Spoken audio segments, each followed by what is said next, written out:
Salam yang pertama, yang salam wajib dijawab.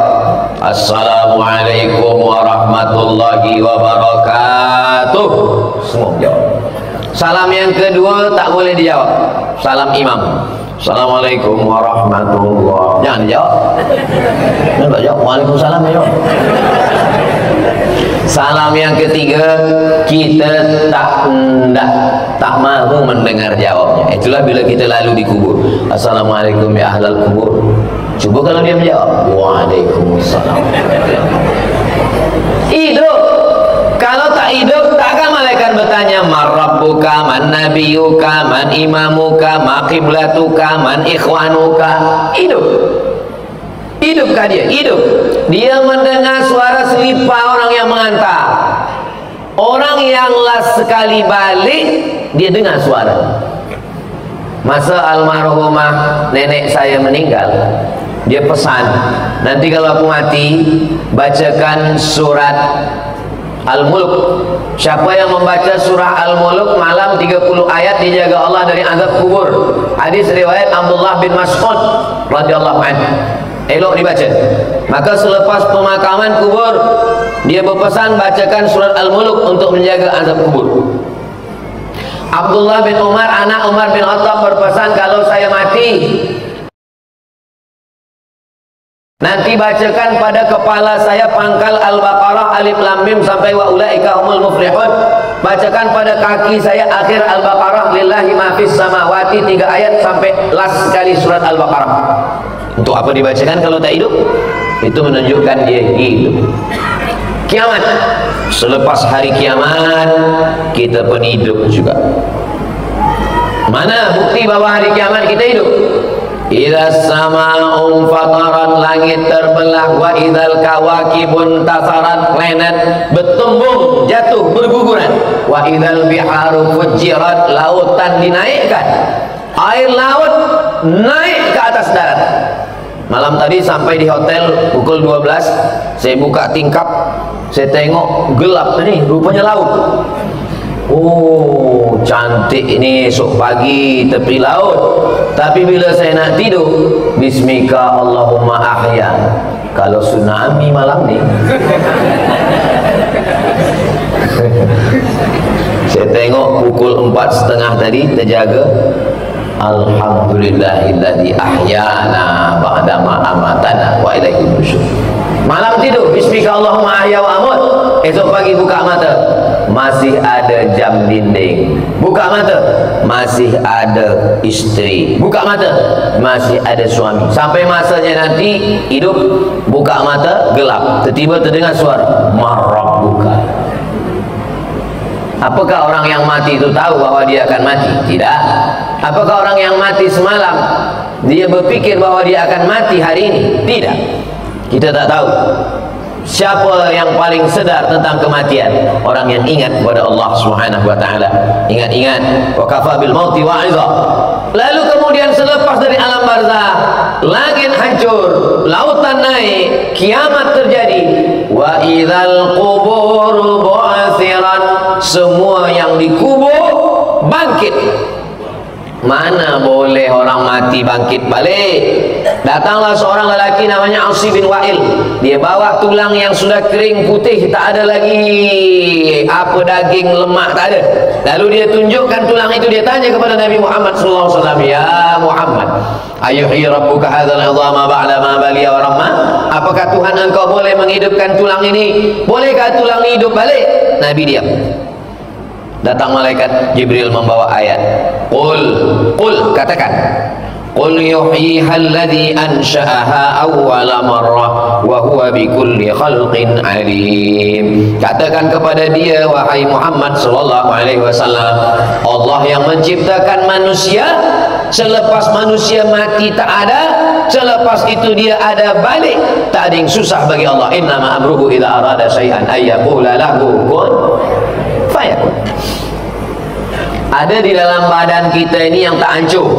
Kalau kita mati, masuk ke dalam tanah, seminggu di dalam tanah, yang pertama keluar biji mata. Biji mata ni keluar. Selepas itu rambut lepas dari kepala. Selepas itu kuku-kuku semua lepas dari tangan. Selepas itu perut membesar, usus, lambung, perut membengkak, pecah. Cacing-cacing semua datang. Semua cacing-cacing datang. Apa kata cacing? Brownies sudah siap. Siapa dulu yang suka menyiksa cacing? Apa kata cacing? Inilah yang dulu menangkap atuk kita masa dia memancing. Hari pembalasan. Bukan maksud saya nak takut-takutkan. Yang mancing sila, saya pun mancing juga, tak masalah. Yang lepas ni takut semua. Saudara yang dimuliakan Allah Subhanahu Wa Taala. Lalu kemudian daging-daging kita habis terbakar semua. Selepas itu, apa pula terbakar? Dimakan. Saya ingat terbakar ni sebab ada orang dulu dia berpesan, kalau aku mati nanti bakarlah jasadku, debunya campakkan ke laut supaya aku hilang. Kenapa? Kerana saya takut azab Allah. Lalu kemudian disampaikan ke Nabi SAW, sampaikan kepada orang yang takut kepada azab Allah bahwa Allah mengampunkan segala dosa-dosanya. Jadi takut itu pun adalah ibadah. Takut kepada Allah, takut buat dosa, takut berzina, takut minum khamar, takut buat haram, takut buat mungkar. Mudah-mudahan masih tersisa rasa takut dalam hati kita sehingga menyelamatkan kita dari perbuatan maksiat dan dosa. Selepas itu kita pun hidup sampai di surga. Semua kita yang berkumpul di Masjid Aisyah Langkawi ini, sebagaimana kita berkumpul di waktu duha ini, insyaAllah nanti kita pun akan berkumpul di surga Jannatul Firdaus. Man qala la ilaha illallah Muhammadun Rasulullah dakhalal jannah. Siapa yang mengucapkan la ilaha illallah Muhammadun Rasulullah dakhalal jannah, maka dia masuk surga. Datang sahabat bertanya, wa in zana, macam mana kalau dia berzina? Wa in saraq, macam mana kalau dia mencuri? Kata Nabi, wa in zana wa in saraq, walaupun dia berzina, walaupun dia mencuri, dia tetap masuk surga. Itulah kehebatan umat Nabi Muhammad sallallahu alaihi wasallam. Sedapnya Islam ni Ustaz Abdul Somad. Berzina, mencuri, minum khamar, guna narkotik, masuk surga, masuk surga. Tapi flight dia tak direct, ada transit saja. Neraka jahanam. Itu maka doa kita minta 3. Rabbana atina fid dunya hasanah wa fil akhirati hasanah wa qina adzabannar. Jangan doa minta masuk surga, sebab semua umat Nabi Muhammad pasti masuk surga. Mintalah doa supaya selamat dari neraka, sebab tak semua umat Nabi Muhammad selamat dari neraka. Jangan minta surga, sebab semua umat Nabi Muhammad pasti masuk surga. Tapi mintalah selamat dari neraka, karena tak semua umat Nabi Muhammad selamat dari neraka. Kalimat-kalimat ini boleh dibuat video pendek, boleh buat status untuk esok pagi. Supaya apa? Supaya bila orang tengok FB, tengok Instagram, tengok TikTok, dia ingat, oh rupanya tak semua. 7 kali kita baca pagi, 7 kali petang, pada subuh 7 kali, pada maghrib 7 kali. Allahumma ajirna minan nar, Allahumma ajirna minan nar, Allahumma ajirna minan nar, Allahumma ajirna minan nar, Allahumma ajirna minan nar, Allahumma ajirna minan nar, Allahumma ajirna minan nar. Allahumma ya Allah, ajirna, selamatkan kami minan nar, daripada neraka. Jadi sebenarnya kita hidup terus, tak pernah mati. Oh, kalau hidup terus tak pernah mati, Highlander lah.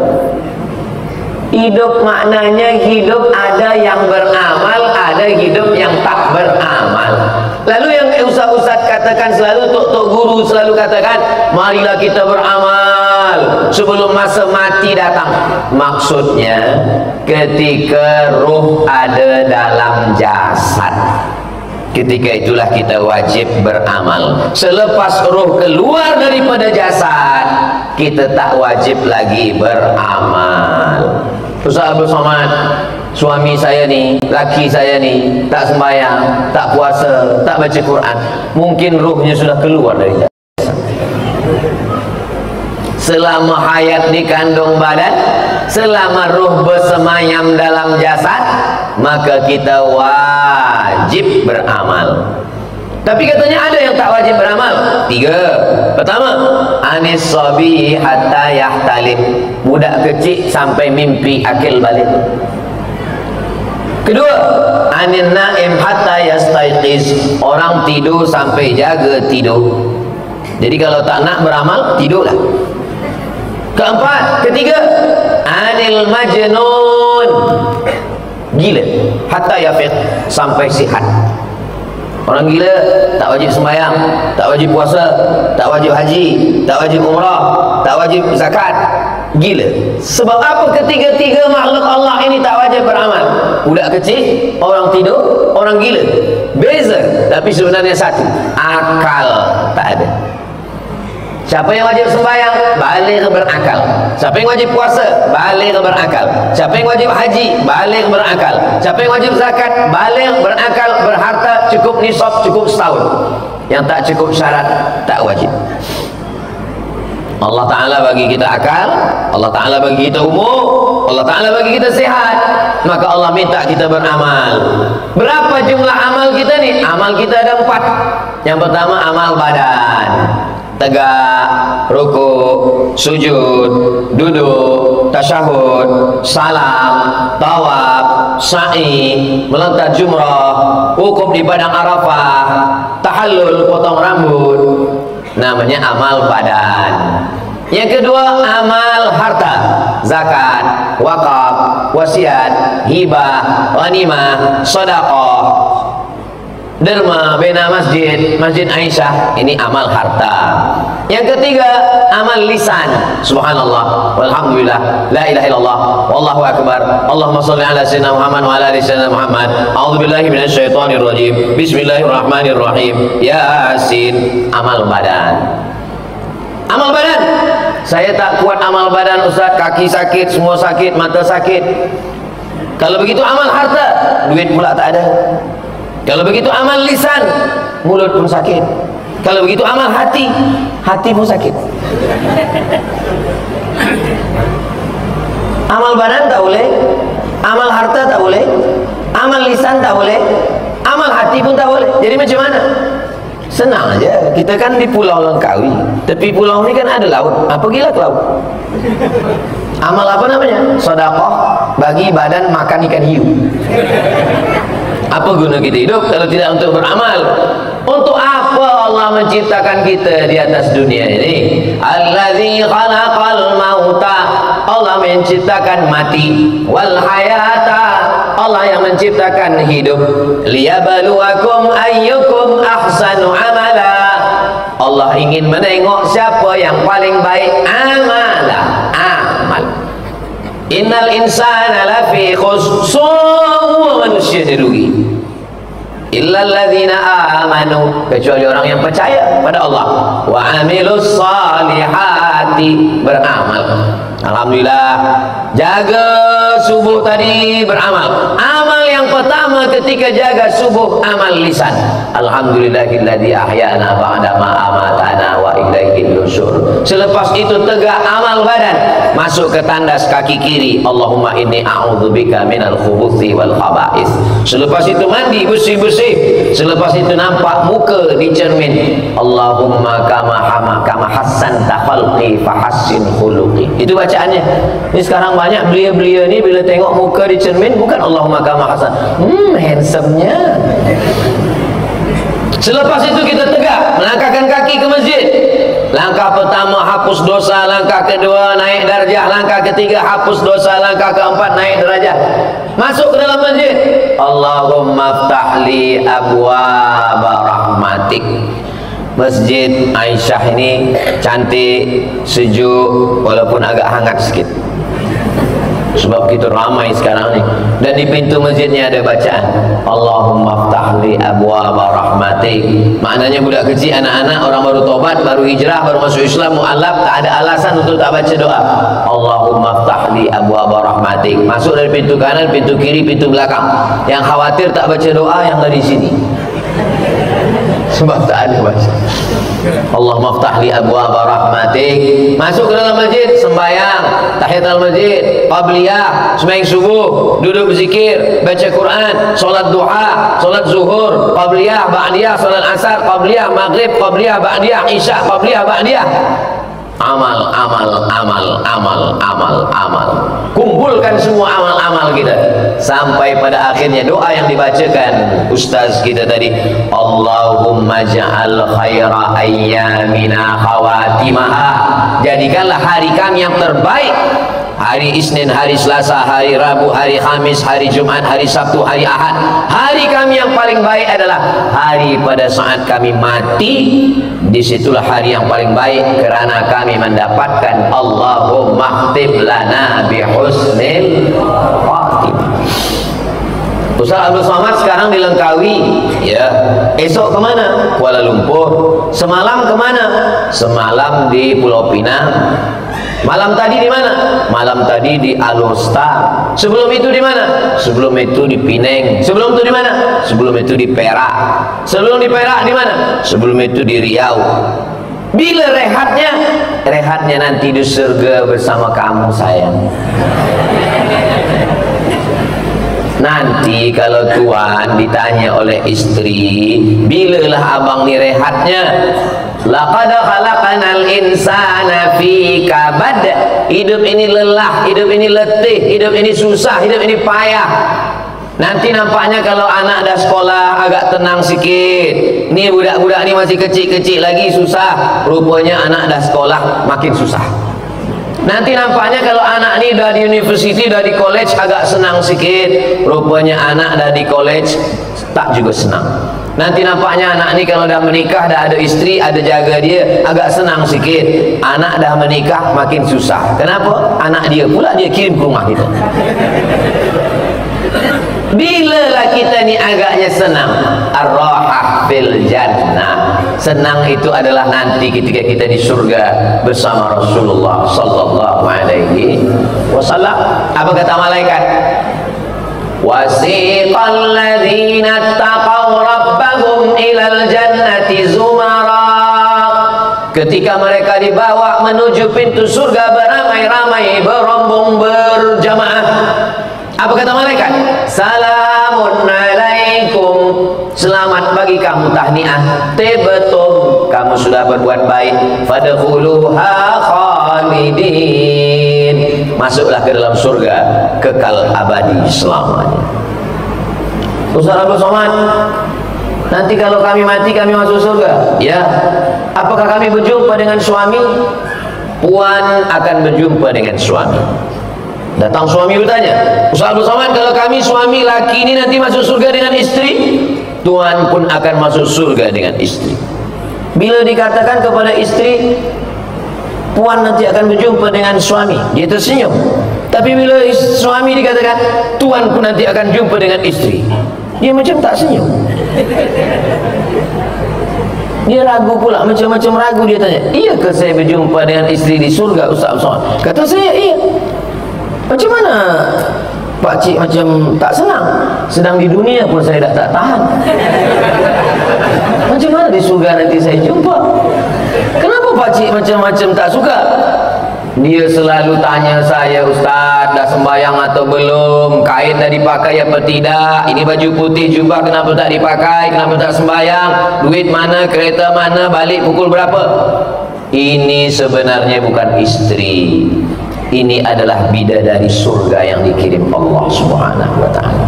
Jadi balik dari sini, katakan kepada dia, oh my angel.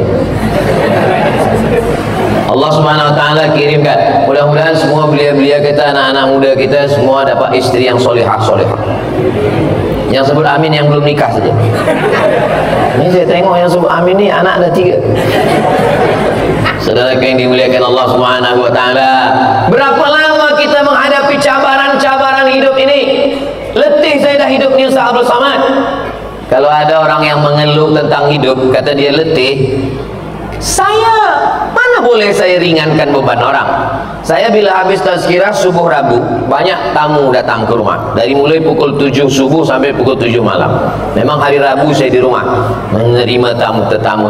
Banyaklah yang mengeluh tentang hidup ini, letih begitu begini, payah. Di office saya ditekan dengan atasan, di jalan saya ditangkap polis.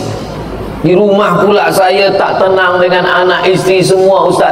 Saya bagi nasihat, dia tetap mengeluh juga. Saya bacakan ayat, dia juga berkeluh kesah. Kata saya, kalau macam tu Pak Cik, nanti nampak ada jenazah lalu, ikut aja lah. Kalau nampak jenazah lalu, panggil ahli keluarga dia. Boleh saya ikut? Boleh, masuklah ke dalam.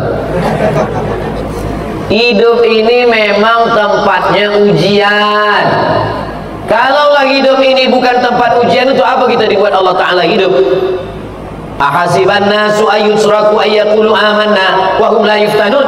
Apakah manusia itu dibiarkan hidup begitu saja padahal dia belum diuji Allah Subhanahu wa Ta'ala? Ada nampak laki baik, bini baik, anak pula tak baik. Ada nampak laki baik, bini baik, anak baik, menantu pula hantu. Ada nampak anak baik, laki baik, menantu baik, anak baik, suami baik, istri baik, jiran pula pakai bomoh, dia sihir kita. Hidup di mana pernah ada tenang-senangnya? Lalu yang senang itu siapa? Yang senang itu orang yang selalu mendekatkan diri kepada Allah Subhanahu wa Ta'ala. Berapa ujian yang dibagikan Allah pada kita? وَلَنَبْلُوَنَّكُمْ بِشَيْءٍ مِّنَ الْخَوْفِ. Takut miskin, takut susah, takut tak nikah, takut tak sekolah, takut tak kerja, takut pencen, takut sakit, gula, semua. Walju', lapar. Wa naqsim minal amwal, tak ada harta, miskin, larat, miskin papa. Wal anfus, sakit, mati. Pasamarat, kurang buah, musim kemarau, tak tumbuh tanaman, hujan tak ada.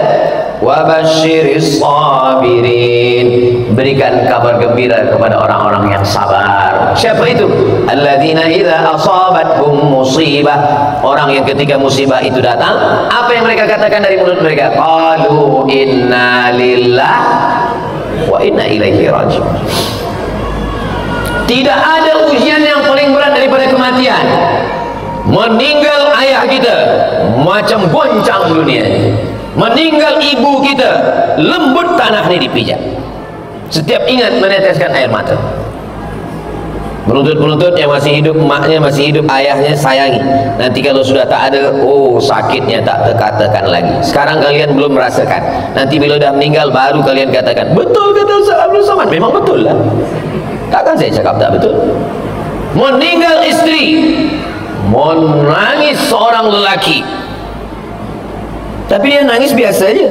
Kawannya pula menangis lebih kuat lagi. Kau kenapa menangis? Bini aku tak mati-mati. Apa ini? Kadang orang menangis ini kita tak tahu tak kenapa dia menangis. Kita kalau jogging, kalau kita lari, maka keluar peluh dari lubang kulit kita, keluar air, itulah dia peluh. Tapi ada binatang, ada haiwan yang kulitnya tak ada berlubang, maka keluar air badan dia itu dari lubang tepi mata. Nama binatang itu buaya. Itu maka disebut dengan air mata.